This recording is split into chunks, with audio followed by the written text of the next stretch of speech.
Bueno, seguimos con el ejemplo. Parece ser que el error estaba porque estoy llamando a mi objeto constructor, a mi método constructor cuenta, pero lo estaba llamando sin los parámetros. Entonces, al llamarlo sin los parámetros, me da error porque el objeto no existe. Entonces, necesita los parámetros para inicializarse. Aquí he creado dos objetos ya con los parámetros respectivos de los datos de tanto de la clase que viene de ser la clase padre de la clase hija. Ahí ya no sale el error. Si yo que intento crear el objeto que estaba creando anteriormente solo vacío en el constructor, me daba el error como que no me identificaba. Me sale cree el constructor cuenta, me hace como que no existe, pero ya lo habíamos creado en la clase de cuenta, que es este de aquí. Entonces están los atributos de la clase padre y los tres atributos que habíamos incrementado a la clase hija cuenta. Entonces ojo con eso, no es una restricción que nos da, que me estaba dando NetBeans, no sé si a ustedes les pasó lo mismo, pero a mí en esta última versión no me deja crear objetos vacíos. Es la versión 12.0 y el Java es el Java JDK 14. Yo creo que ustedes están utilizando el 8, pero a mí en esta versión no me dejó crear los objetos vacíos. Entonces ese era el error. No podía yo crear objetos nulos. O sea, de esta forma no va a proceder. En cambio, si yo ya creo mi objeto y además le añado ya todos sus datos, ahí sí no me da ningún inconveniente. Entonces, estamos hasta ahí para seguir añadiendo, llamando a los demás métodos. Entonces, una vez que ya tengo creado mi objeto cuenta, aquí he creado dos cuentas, le he puesto objeto 1, objeto 2. Déjenme ponerle mejor cuenta 1 y cuenta 2.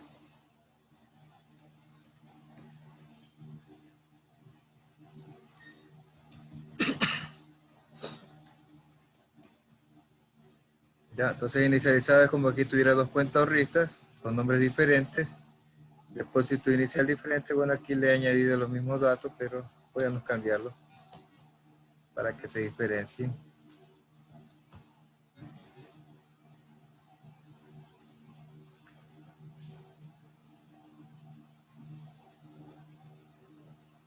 Miguel.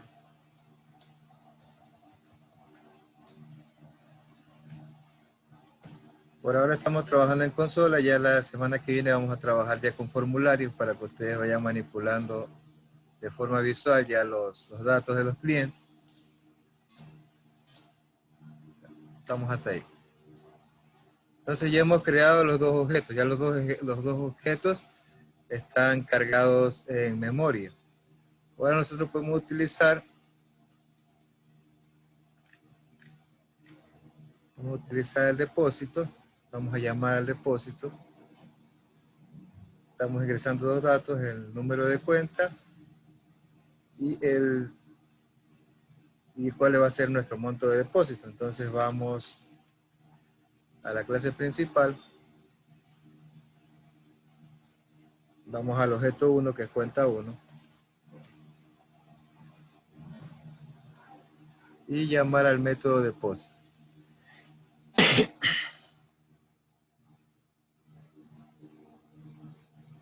Y aquí ponemos el valor que vamos a depositar. Vamos a hacer que deposite $1000.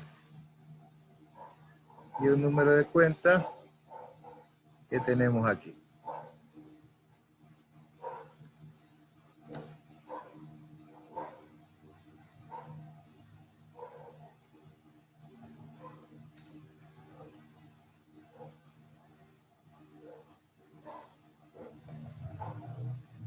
Sí, de esta manera yo estoy enviándole al método depósito el monto a depositar y el número de cuenta.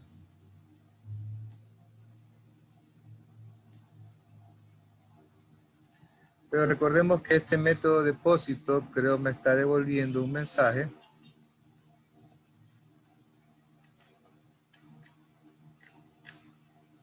Sí, me está devolviendo un mensaje de tipo string. Yo tengo que atrapar ese mensaje en una variable.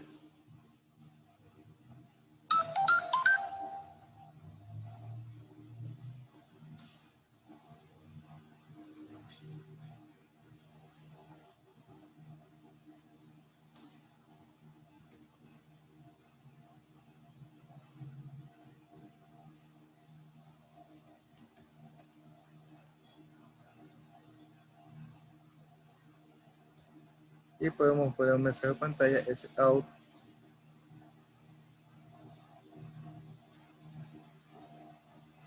Y la variable mensaje.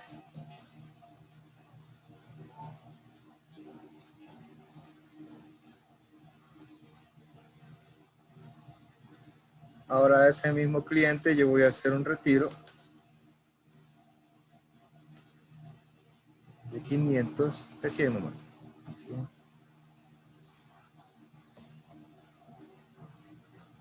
Y recibiré también un mensaje.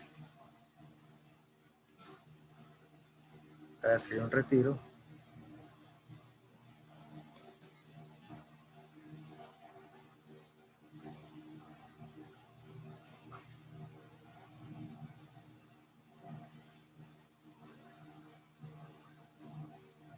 Vamos a guardar. Ejecutar.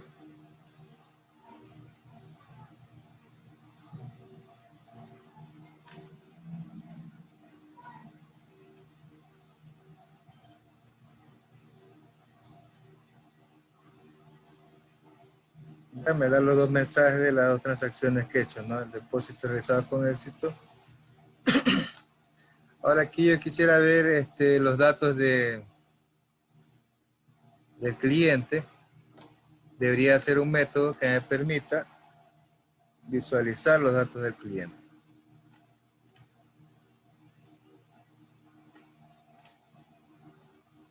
Entonces, ¿cómo haríamos? ¿Cómo haría ese método para yo visualizar los datos de mi cliente?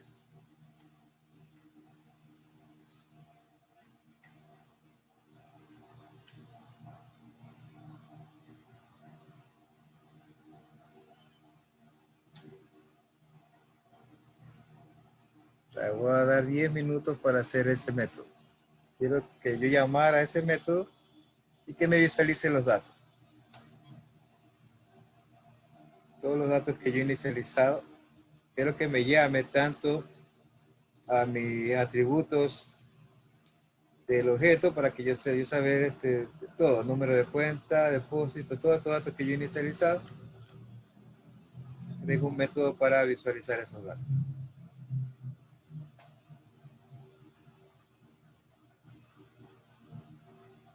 ¿Cómo lo haríamos? Basándonos ya en el código que ya tenemos. Ya tenemos dos clases creadas acá. Entonces va a dar 10 minutos para esa actividad y le reviso. Tengo que hacerlo por interno.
Bueno, chicos, ¿quién terminó?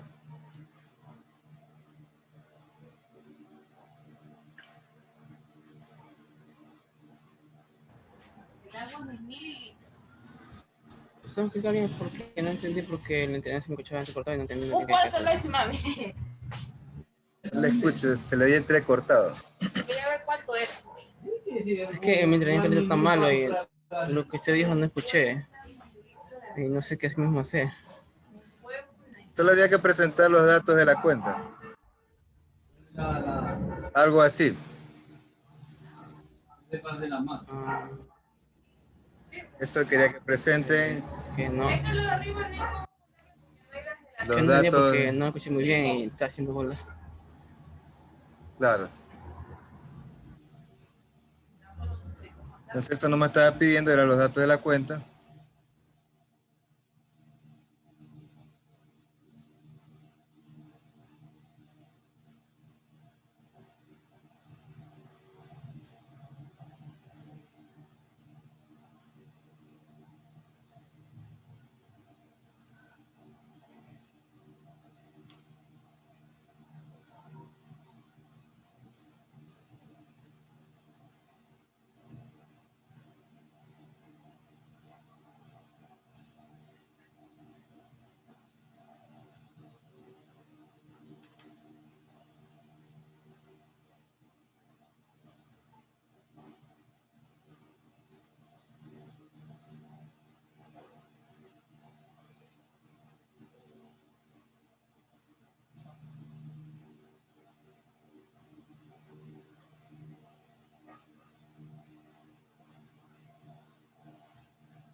Bueno, ¿cómo vamos a dar solución a lo que estábamos planteando? ¿Cómo íbamos a presentar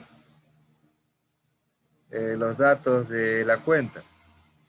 Ustedes saben que hemos creado dos objetos, cuenta 1 y cuenta 2, que hacen referencia a diferentes personas y a diferentes cuentas.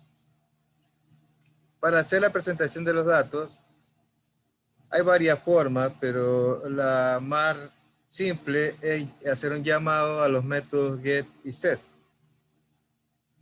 y aglomerarlos en un método para poder hacer el llamado como aquí, que yo hice un método que se llama presentar datos cuenta. Entonces, ¿cómo quedaría el método? Entonces, quedaría de esta forma. Simplemente lo que hacemos es llamar tanto a los métodos que están dentro de mi clase cuenta como los que están dentro de mi clase cliente. Recuerden que al heredar la subclase, hereda también todos los métodos de la clase principal.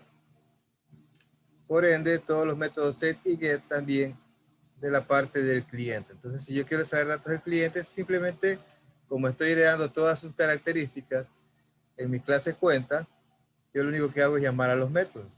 Para eso son los métodos get y set. Para llamar individualmente a cada uno de los valores que se encuentran en cada uno de los objetos, sin necesidad de estar otra vez ya yendo hasta la clase cliente y pidiéndolo, sino que ya en la clase de cuenta mismo, e inclusive en la clase principal se pueden acceder a esos datos. Yo lo quise hacer en un método que pertenezca a la clase cuenta, pero también se podría haber hecho en un método que esté en la clase principal. Recuerden que la clase principal es una clase también. También puedo crear métodos ahí.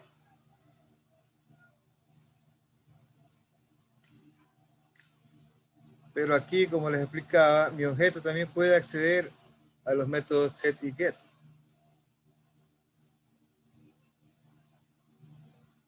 Cuando yo pongo el punto de mi objeto cuenta 1, me aparecen todos los métodos disponibles. Aquí tengo el apellido del cliente, tengo todos los datos, nombre del cliente, número de cédula, número de cuenta. Si quiero el número de cuenta, lo que hago es llamar al método get del número de cuenta y obtengo ese dato. Si yo lo quiero visualizar, solo pongo un soutPrint.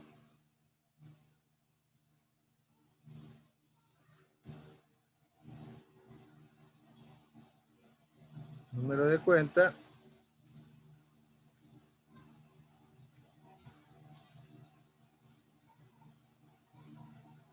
Y accedo a ese dato por medio de los métodos accesorios. Pero se llaman métodos accesorios porque nos permiten acceder a los atributos una vez creados los objetos.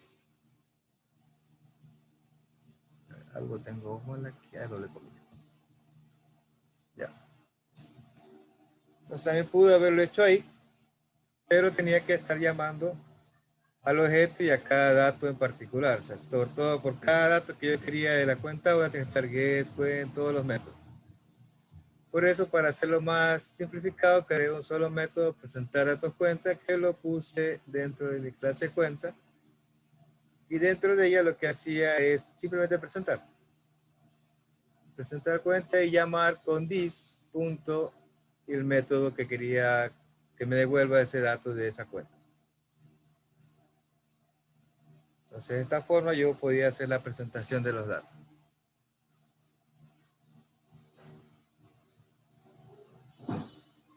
Lo interesante de la programación orientada a objetos es que aquí estoy presentando cuenta 1, pero si yo quiero presentar los datos de cuenta 2, no necesito hacer otro programa o otro proceso para eso. Simplemente lo que hago es que llamo a mi otro objeto que he creado. Recuerden que tengo dos objetos o dos clientes creados acá arriba.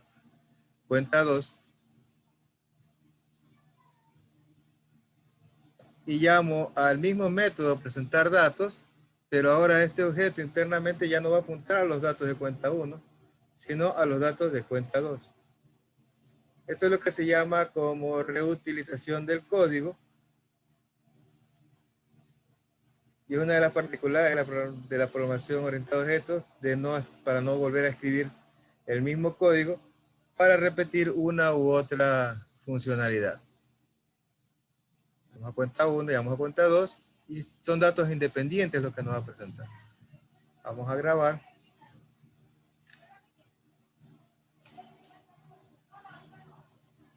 Comentar esta línea. Vamos a arreglar un poquito el código, está desordenado. Format, data. Grabamos y vamos a ver los datos que nos devuelve.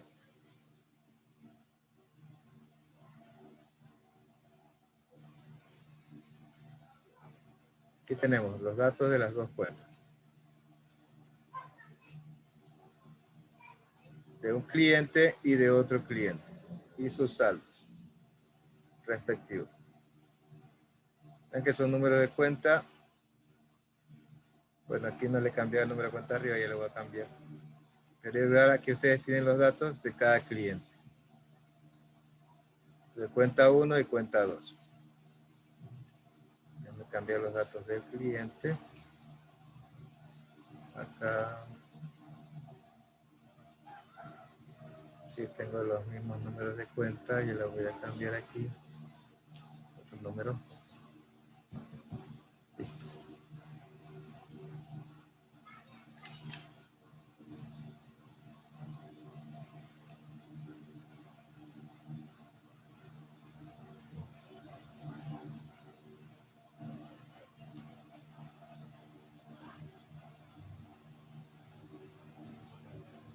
Entonces, de esa manera, ustedes pueden llamar, si tengan 1000 clientes, siempre van a ejecutar solo un método. Entonces, ahí en esa parte es donde uno ahorra código, porque si lo hiciéramos de forma estructurada, por cada uno de los clientes, usted tiene que hacer las mismas líneas de código. Entonces, de esa forma, nos ayuda la programación de objetos a hacer un solo método y ejecutarlo cuantas veces nosotros necesitemos ese método.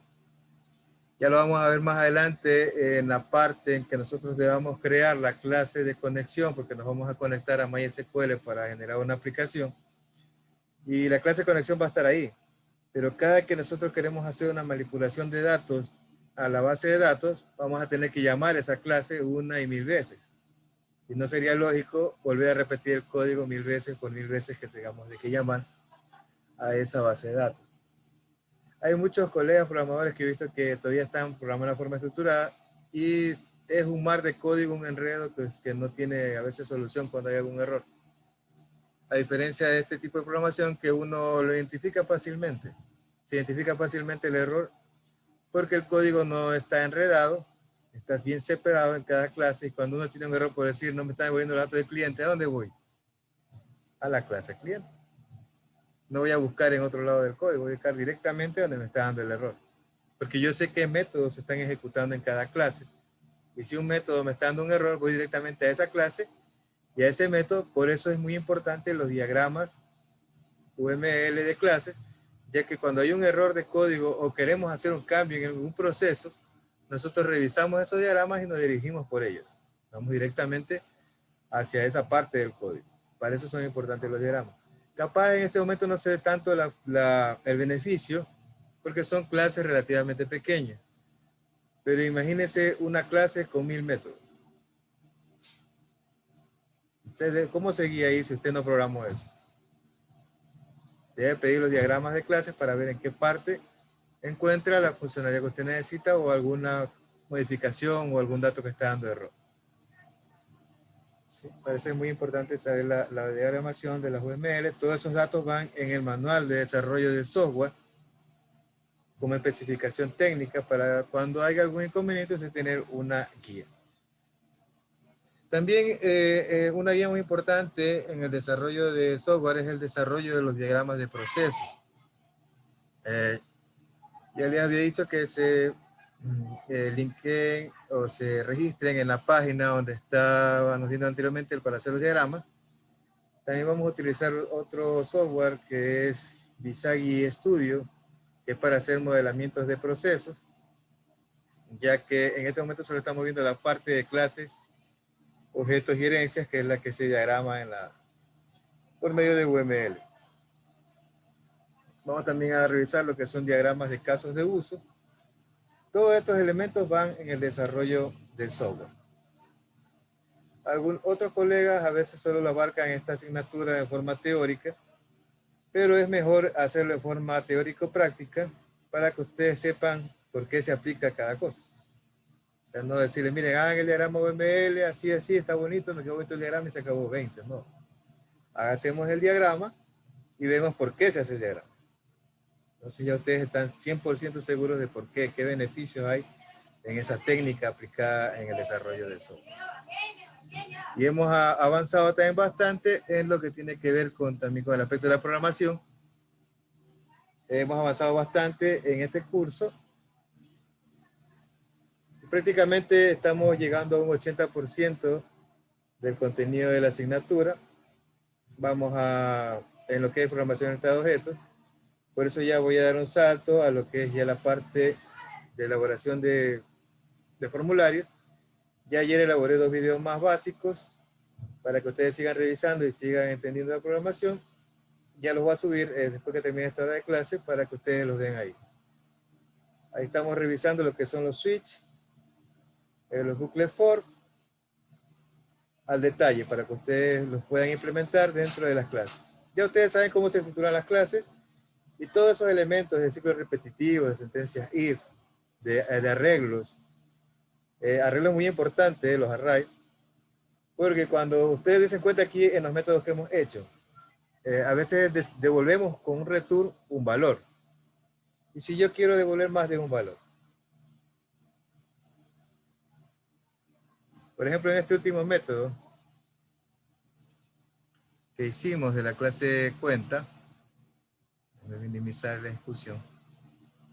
Aquí se lo estoy presentando, los datos. Pero si yo quisiera devolver con un return esos datos, No podría porque el return solo devuelve un valor. No puedo devolver todos esos datos hacia mi programa principal. Pero ahí hacemos un atajo con medio de los vectores, porque el vector me permite almacenar varios datos internos. Pero usted me dirá, pero el vector solo me permite un solo tipo de datos. Claro, para eso está la transformación de los datos. Todos los datos los transformo a caracteres y los envío por un vector. Eso lo vamos a ver más adelante. Eso se aplica bastante ya en aplicaciones más robustas. Por la misma cadena de conexión, la cadena de conexión a la base de datos tiene varios atributos, que son el host, el usuario, la clave, un password y el servidor donde está alojado el sistema. Entonces todos esos datos se manipulan por medio de arreglos, se dan por un método y se los envía por un array. Entonces el array es el pan nuestro de cada día en la programación orientada a objetos. Eso lo vamos a ver más después, todavía no. Pero quería hacerles para que ustedes ya vayan entendiendo un poquito más de cómo se trabaja. Este ejercicio, si no lo entienden muy bien, revísenlo, repásenlo. Ya me voy a dar un tiempito para subir este y el anterior que estaba pendiente y subir los 2 videos más básicos para que ustedes sigan aprendiendo. En realidad ya depende de cada quien hasta donde ustedes quieran llegar en la programación. Es bastante extenso, pero aquí yo les estoy dando las bases necesarias para que ustedes puedan avanzar lo más que puedan. Entonces, ya, haciendo un paréntesis a eso, ya aquí hemos visto cómo hacer la presentación. Yo creo que estaba un poco sencillo. Solo de entender que si usted quiere los datos del objeto, tiene los métodos set y get tanto para escribirlos como para acceder a ellos.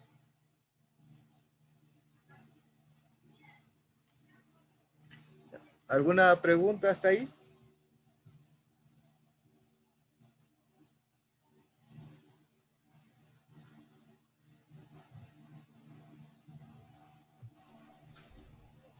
¿Sí? No, profe. ¿Está todo ok hasta ahí? Sí, recuerden que los videos que estoy subiendo aparte son para reforzar conocimientos donde yo he visto que hay un poquito de falencia. Y espero los revisen para que practiquen. Sí. Eso voy a seguir subiendo todo el tiempo. Después como me dé el tiempo también, porque también yo soy diseñador de páginas web.